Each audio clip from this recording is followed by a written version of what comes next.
авонфиребӣ қаллобӣ ва бадин васила зарари сахти моддӣ расонидан ба шаҳрвандон ҷиноятест, ки аксаран аз ҷониби шахсони пеш доғи судӣ дошта содир мегардад. Милитсияи пойтахт як нафар сокини 28-солаи ноҳияи Рӯдакиро бо чунин ҷурм боздошт намуд.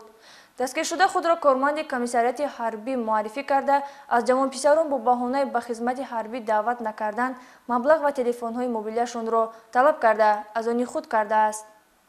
баъзан аз надонистани ҳуқуқу ӯҳдадориҳои шаҳрвандӣ инсон дучори мардумфиребону қаллобон гардида боиси парешонӣ ва аз даст додани пулу моли хеш мегарданд. ба кормандони мақомоти милитсияи пойтахт зиёда аз 13 нафар ҷавонон, ки аксар донишҷӯён ҳастанд, бо ризаи шикоятӣ дар он хусус муроҷиат намуданд, ки мавриди фиреби як нафар мардумфиреб қарор гирифта телефонҳои мобилии худро аз даст доданд.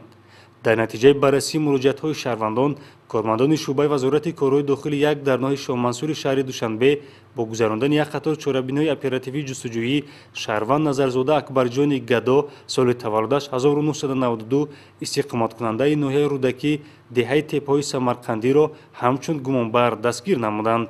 зимни санҷиш муайян карда шуд, ки номбурда бо усули хосе ҷиноятҳои қаллобиро содир намудааст.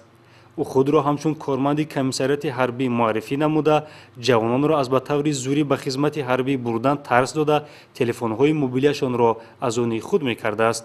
гап задестагам телефонаш хати дидам чихе тарсидестай ба гуфт ака гуфт амихта аблаваи гуфтам о ма аблаваю ки телефонша да дасти мамун грехра телефонаш хали телефонаи қимато буд 1200 сомон буд чанд хайр. айни замон тафтишоти пешакӣ 13 ҳолати мардумфиребии ӯро ошкор намуда, ҷиҳати муайян намудани ҳолатҳои дигар тафтиш идома дорад.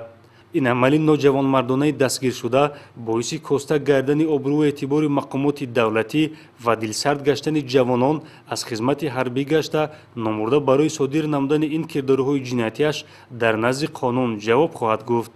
айни замон нисбаташ бо моддаи 247 қисми 2 кодекси ҷиноятии ҷумҳурии Тоҷикистон парвандаи ҷиноятӣ оғоз карда шуда мавриди тафтиш қарор дорад.